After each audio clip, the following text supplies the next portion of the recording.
¿Qué se necesita para que una enfermedad se erradique? Ya. En realidad, para que una enfermedad se erradique, lo que nosotros necesitamos es tener anticuerpos, o sea, tener defensa, se podría decir, para poderla combatir.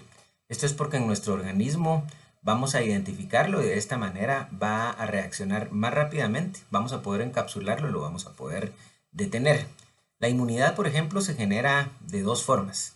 Una es artificial, que podríamos hablar que son las vacunas, y la otra es natural, que es teniendo contacto con el virus o con el patógeno que nos esté haciendo, pues que se nos esté presentando en ese momento. Em, Dice, en la historia, ¿qué enfermedad se erradicó por las vacunas? Bueno, se han erradicado varias, ¿verdad? En pandemias, en pandemias o en endemias. Yo le podría decir que, bueno, existen múltiples enfermedades, por ejemplo, que se han erradicado y otras que estamos a punto de erradicarlas. Por ejemplo, polio fue erradicada, sarampión ya casi la teníamos terminada y de todos modos a veces nos aparecen algunos brotes en algunos países, pero son pequeños. Y lo que nosotros intentamos es tener una cobertura alta de inmunización para realmente erradicarla definitivamente. En su opinión, ¿qué pandemia ha sido la que más ha afectado a la humanidad?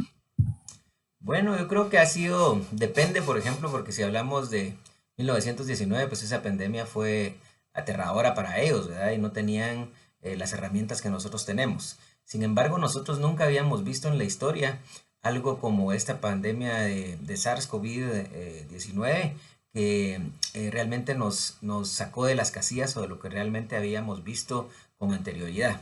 Fue una pandemia que al principio nos costó entender, por ejemplo, cuál era su mecanismo de transmisión exacto. Nos costó poder hacer una barrera epidemiológica. Tuvimos diferentes variantes en muy poco tiempo y sobrepasó, por ejemplo, lo que habíamos visto en relación a contagios. Por ejemplo, cuando hablamos de sarampión, hablamos de que es una enfermedad transmitida por el aire y que una persona podría infectar hasta 7, 8 personas. Cuando hablamos la última cepa como Omicron, por ejemplo, una persona podía infectar a 12 y hasta 14 personas. Entonces el porcentaje de propagación fue altísimo. Afortunadamente contamos con las vacunas y eso permitió pues poner un alza, aparte de las medidas de bioseguridad que todo el mundo utilizamos. Okay. Em, Últimamente ha estado la creencia de la relación vacunas-autismo. ¿Qué piensa usted al respecto? Sí, no tiene absolutamente nada que ver, ¿verdad? Yo creo que al principio de la pandemia se generaron muchos mitos. El principal fue que la gente creía que nosotros estábamos inventando una vacuna y que por eso que tan rápido que había salido.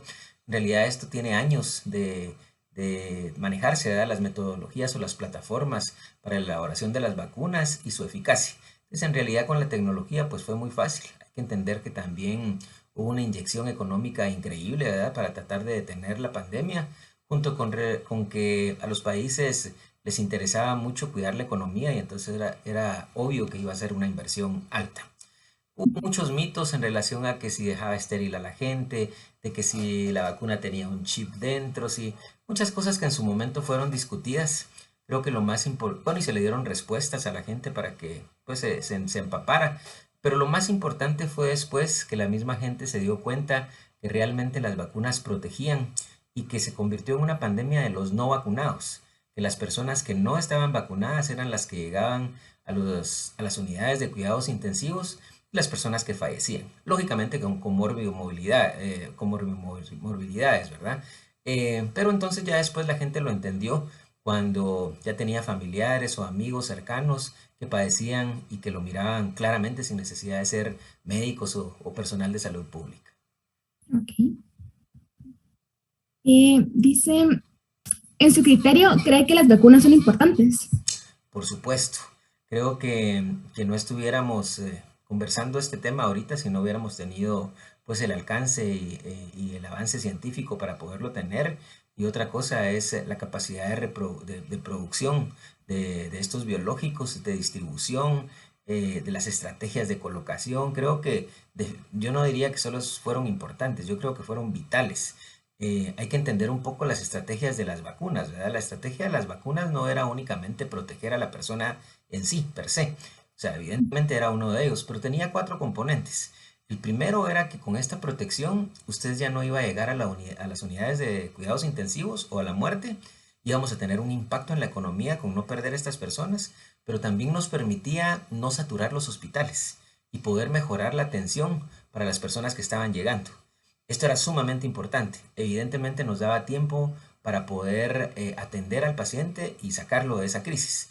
De lo contrario, pues entonces hubiéramos visto lo que mirábamos al principio de las pandemias.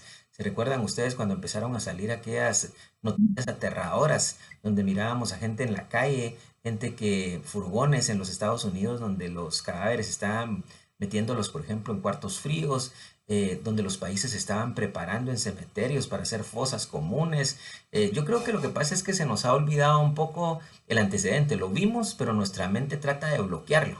Entonces, ¿qué más le puedo decir? Con eso es más que suficiente de ver la importancia de las vacunas. Y hay una parte bien importante, María Andrés, que voy a comentarla, y es que también nos dimos cuenta de errores garrafales que tuvimos en todos los países. No estoy hablando únicamente de los países en vías de desarrollo. Los países habíamos invertido muy poco en salud. No teníamos los suficientes insumos como hospitales, personal médico, y creo que debe enseñarnos a que definitivamente el presupuesto para inversión en salud debe de mejorar. Ok.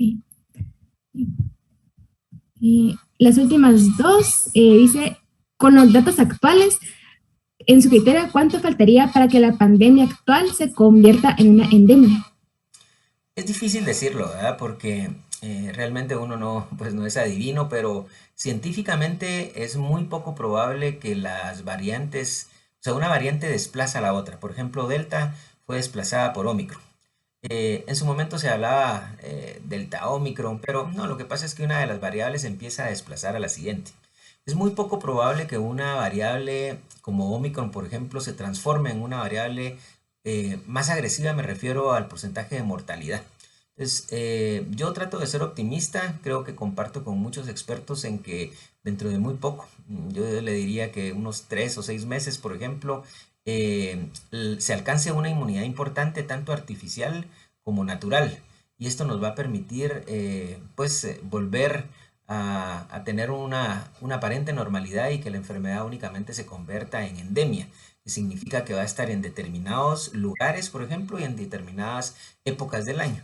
Algo así como la influenza, ¿verdad? Nosotros necesitaríamos una mascarilla en cierta época del año o vacunas, pero ya no algo como lo que nosotros tuvimos como la pandemia, que era en todos los continentes y que realmente nos fue algo preocupante. Ok. Y ahora sí, la última. Dice así, ¿usted cree que van a haber otras variantes con la pandemia? Eh, con esta pandemia es muy poco probable, o sea, variantes siguen ocurriendo, ¿verdad? Porque la mutación de los virus es un proceso totalmente normal. La gente se asustaba al principio que ahora viene otra. No, los virus mutan generalmente, ¿verdad? Y entre estas mutaciones, muchas de ellas hacen que desaparezca. Y un porcentaje muy pequeño, por ejemplo, se vuelve más transmisible o aumenta su porcentaje de mortalidad. Sin embargo, a como está Omicron ahorita, yo le diría que es muy poco probable. Sin embargo, hay que tener muy en cuenta que en medicina no todo es categórico, no hay una regla general, todo puede suceder, ¿verdad? Pero la experiencia nos dice que creemos que no vamos a tener una variante que nos preocupe mucho más en este caso. Ok. Bueno, muchas gracias, doctor. Esas fueron las preguntas. Un gusto, te deseo lo mejor y es un gusto ahí colaborar con ustedes para tu investigación y para tu profesionalismo.